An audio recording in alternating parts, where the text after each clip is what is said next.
হাদিসে শবে বরাত নামে কোনো শব্দ নাই। একদল এটাকে নিয়ে এত বেশি বাড়াবাড়ি করছে যে এটাকে একদম লাইলাতুল কদরের উপরে নিয়ে চলে যাচ্ছে। আরেকদল দেখা যাচ্ছে এটাকে এমন ভাবে পরিত্যাগ করছে এই যে কিছুই করা যাবে না, কোনো ফজিলতি নাই।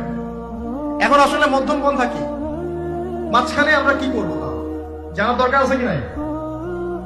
অনেক হাদিসের অনেক আলোচনা, প্রায় 40-50 পৃষ্ঠার বই, সব আলোচনা তো মাহফিলে করা সম্ভব না। আমি সারমর্মটুকু বলি। সারমর্ম কি?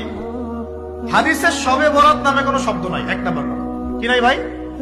শবে বরাত নামে কোনো শব্দ নাই। আছে লাইলাতুন নিসফু মিনাশ শাবান, শাবান মাসের মধ্য রজনী। শাবান মাসের মধ্য রজনী।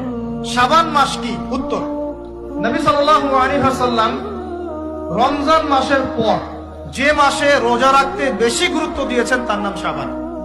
আয়েশা রাদিয়াল্লাহু আনহা তিনি বলতেন যে শাবান মাস আসলে নবী সাল্লাল্লাহু আলাইহি ওয়াসাল্লাম এত বেশি বেশি রোজা রাখতেন যে মনে হতো তিনি রোজা ছাড়বেনই না, সারা মাস রেখে ফেলবেন। বেশি থেকে বেশি রোজা রাখতেন শাবান মাসে। প্রশ্ন হচ্ছে কেন? উত্তর, এমনিতে এই মাসটা বরকতময় এবং এই মাসে আল্লাহ পাক তার রহমতে বিপুল সংখ্যক মানুষকে জাহান্নাম থেকে মুক্তি দান করেন। সুবহানাল্লাহ। নবী সাল্লাল্লাহু আলাইহি ওয়াসাল্লাম এই মাসকে তাজিম করতেন। এই মাসের সম্মানার্থে, এই মাসে আল্লাহর রহমত বরকতের স্বার্থে নবী করিম সাল্লাল্লাহু আলাইহি ওয়াসাল্লাম এই মাসে বেশি বেশি রোজা রেখেছেন। সুন্নত কি শিখলাম?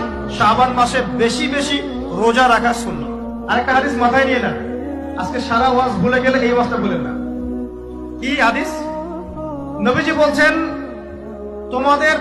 তোমাদের সামনে, হে আমার সাহাবীরা, তোমাদের সামনে এমন একটা যুগ আসছে, ওই যুগে আমার সুন্নতকে ধরে রাখাটা হাতের মধ্যে আগুন ধরে রাখার মতো। আমি অনেকদিন এই লেকচারে এই হাদিসটা বলেছি। ওই যুগে যদি তোমরা আমার একটা সুন্নতকে জীবিত করতে পারো, সমাজে একটা সুন্নত মরে গেছে ওটাকে আবার জীবিত করতে পারো, তাহলে 50 জন শহীদ সাহাবীর নেকি পাবেন। আপনি 50 জন শহীদ সাহাবীর নেকি পাবেন যখন চলমান সমাজে একটা সুন্নত মিটে গেছে।